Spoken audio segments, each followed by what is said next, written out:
This door wasn't like the others. No glow, no sound, no invitation. It left only one thing behind: a notebook. It lay in front of the door, like someone dropped it in a hurry. Black cover, slightly burned edges, old and untouched at the same time. When you picked it up, every page was blank, completely blank, until the top right corner of the first page wrote itself, "Tomorrow." A second later, ink spread across the paper. Line by line, "At 9:13, your phone will ring. Don't answer." Before you could even laugh, your phone buzzed. A name appeared on the screen. A thought flashed through you. It's a coincidence. I'll answer and prove it's nothing. But your hand stopped, like the notebook decided before you did, like the decision was already made. The call ended, and the next line wrote itself. You didn't answer. Now your breathing will speed up. And it did. That's when you understood. This notebook wasn't predicting the future. It was controlling you. I don't record these files for people looking for miracles. I record doors, the traces they leave, the deals they offer, and what they take quietly when you accept. Case file 003, notebook from tomorrow. It appeared in the hands of an ordinary man, not someone who believed he was special, just someone exhausted by one repeating thought. I always choose wrong. His life was stacked with unfinished calls, postponed confrontations, delayed decisions, and above everything, one choice, a contract, a signature. Say yes, and your life changes. Say no, and your life still changes. He wasn't afraid of choosing.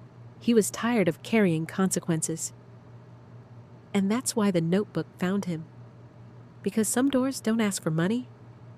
Some doors demand certainty. And the price of certainty is freedom. There was no title on the cover, but inside the back cover, barely visible, a thin seal, a small door symbol, and one sentence beneath it. Tomorrow always asks for a price. The next morning, he placed the notebook on his desk, as if refusing to look might stop everything. But it had a strange habit. The more you ignored it, the louder it became. Even blank pages felt like pressure. Then a new date appeared. Tomorrow, 8:41, and beneath it, line by line. On your way to work, walk on the left. If you walk on the right, you'll be seen, and you'll be forced to talk. He laughed. Seen by who?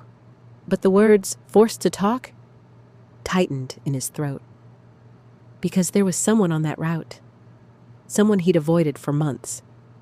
Not a friend. Not family. A loose end. Sometimes you don't avoid a person. You avoid the feeling you become around them. He walked on the left, and there they were, on the right. He didn't see them, or he did, and it didn't happen. Relief. The notebook wrote instantly. Correct decision, reward, relief. That's how it started. Each day, small instructions, selling him the feeling of the right choice. Small choices don't look dangerous, but small choices build habits. And one day, a habit becomes the thing that chooses you. A week later, the notebook wrote something bigger. Today, 17:20, you will go to the document desk. You will sign. He froze, because this wasn't a harmless signature. In the city, something new had started circulating. The uncertainty tax. If you looked undecided, life became expensive. Loans delayed, appointments dropped. Queues moved backwards. The system labeled you risk and slowed you down. And in exchange, there was a program. The Tomorrow Protocol. Some called it peace. Some called it surrender. Sign, and the system protects you. Lower fees, faster approvals, fewer checks. But there was a quiet clause nobody said out loud. After signing, your objections about tomorrow are invalid. Meaning, you didn't lose the right to choose. You lost the right to refuse. The notebook wrote like it was staring at him. Don't hesitate.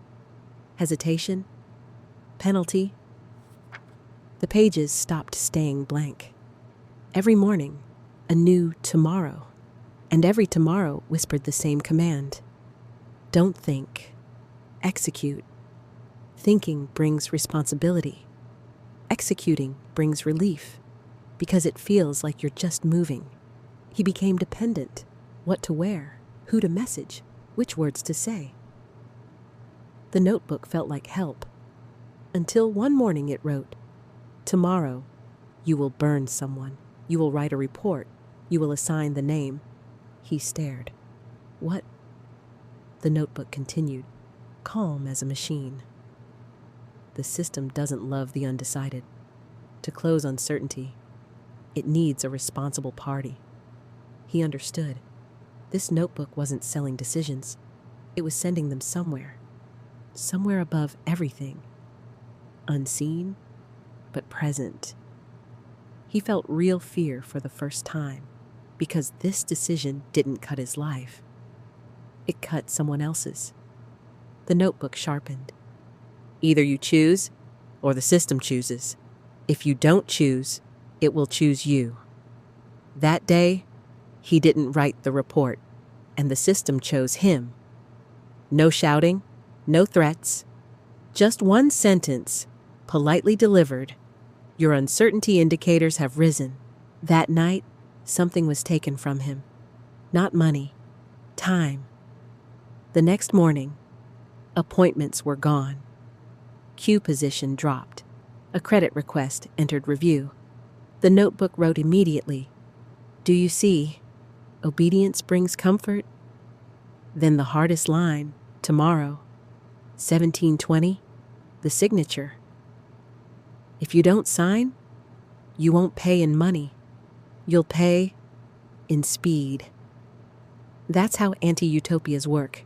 They don't kill you, they slow you down. One day, he snapped. Fine, he said. Today, I won't look.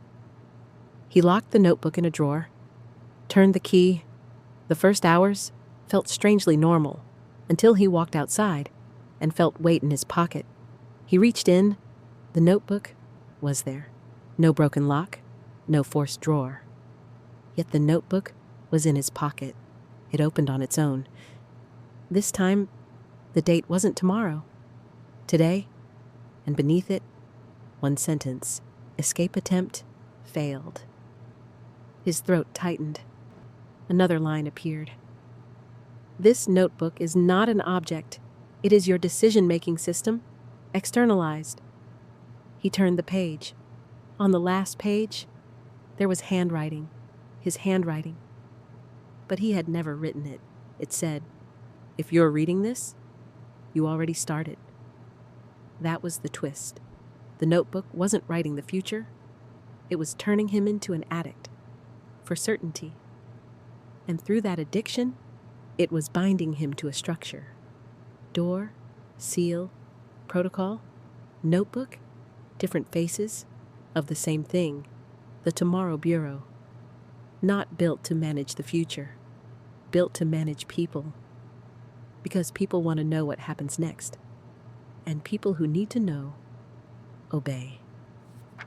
That night, he sat at the table one last time, the notebook in front of him. No date on the page, only a title, the next page, and a single question. Do you want to know? A new line appeared. If you sign, tomorrow becomes easier. But what becomes easier is not your life. It's the system carrying you. He touched the corner of the page. Then the notebook wrote, brutally clear, signature equals transfer of your right to object. Signature equals automated choices. Signature equals one day you will be forced to sacrifice someone. He trembled. because the notebook finally said the price out loud. Then it went silent. 1 second, 2 seconds, nothing. He realized something terrifying and simple. The notebook only speaks when you read. Tomorrow only exists when you demand it. He didn't turn the page. He took a pen. On a blank page, he wrote one sentence. I don't know. The ink shivered. The pages darkened slightly, like a door closing. On the back cover, the seal flashed, the door symbol, shut into a thin line. He didn't sleep peacefully, but for the first time, even sleeplessness felt like a choice. In the morning, the notebook was still there, open. He thought the page was blank. But in the corner, in tiny writing, one word appeared. Tomorrow. 3 dots. A threat. A promise. A return. He closed the notebook. And before I close this file, I'll ask you the only question that matters. If a notebook from tomorrow landed in your hands, would you read it? Or would you choose, for the first time, to live without knowing? Because in the DarkDeep Archive, there is one rule. Some doors don't call you inside. They call you to a decision.